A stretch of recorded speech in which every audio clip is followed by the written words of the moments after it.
اگر عرب ممالک مسلم ممالک کہلاتے ہیں ایک ساتھ متحد ہو کر اپنی طاقت کا استعمال کریں تو اسرائیل ایک ہفتے کا مہمان ہے. لیکن اب سب سے زیادہ افسوس کی بات یہ ہے کہ وہ حرم مکہ اور حرم مدینہ حرمین شریفین سعودی عرب اس کا حکمراں یمن پر میزائل پہ میزائل مار سکتا ہے، مسلمانوں پر میزائل برسا سکتا ہے، لیکن اس سعودی عرب کے کسی حکمراں میں یہ جرت نہیں کہ وہ اسرائیل پر بھی ایک میزائل مار سکے. حماس کے علاوہ وہ کوئی عرب طاقت نہیں ہے کہ جو اسرائیل کے ٹھکانوں کو تباہ کر سکے.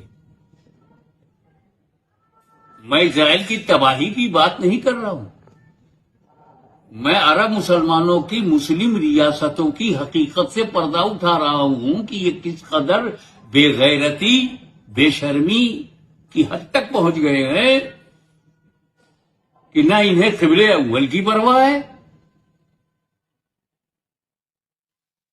نہ عرب دشمن سے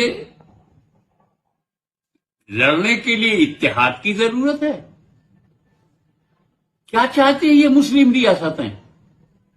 ارے ہم جہاں اقلیت میں ہیں ہم چلائیں تو سمجھ میں آتا ہے، ہم احتجاج کریں تو سمجھ میں آتا ہے کہ ہمارے ہاتھ میں کچھ نہیں ہے. لیکن یہ سعودی عرب، یہ قطر، یہ بحرین، یہ عمان، یہ عرب امارات، یہ سارے عرب ایک ہو جائے، سیریا، مصر، جارڈن، عراق، سعودی عرب ایک ساتھ کیوں نہیں پلیٹ فارم پر آ رہے ہیں؟ سب کا قبلہ اول ہے وہ. یہاں فرقے وارانہ ذہنیت کا کام نہیں ہے. متفقہ اور اجماعی طور پر بیت المقدس، مسجد اقصی قبلہ اول ہے، انبیاء کرام علیہم السلام کا مسکن ہے.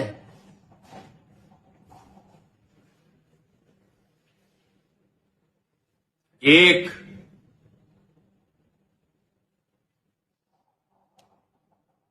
درد دکھ کے علاوہ ہم کیا بیان کر سکتے ہیں؟ جن مسلم حکومتوں کی ذمہ داری ہے ان کے ہونٹوں پر دہی جمع ہوا ہے، جن کے پاس فوجی طاقت ہے وہ آپس میں ایک دوسرے کے خلاف استعمال کر رہے ہیں.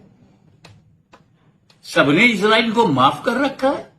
جب چاہو جس دن چاہو فلسطینیوں پہ حملہ کرو، جتنے چاہو میزائل مارو، جتنی چاہو بلڈنگیں توڑ دو، جتنا چاہو ان کے دفاتر کو تباہ کر دو. یہ چھوٹ پوری دنیا نے دے رکھا ہے. پھر یونائٹڈ نیشن کے وجود کا مطلب کیا ہوا؟ اقوام متحدہ جو مختلف اختلافی مسائل کو، ملکی مسائل کو حل کرنے کے لیے بنایا گیا تھا، وہ تو خاموش ہے. مسلمانوں اپنا احتساب کرو، کوشش کرو پہچاننے کی کہ یہ جو 6 ارب ملک ہیں یہ مسلم ملک ہیں یا امریکی ملک ہیں.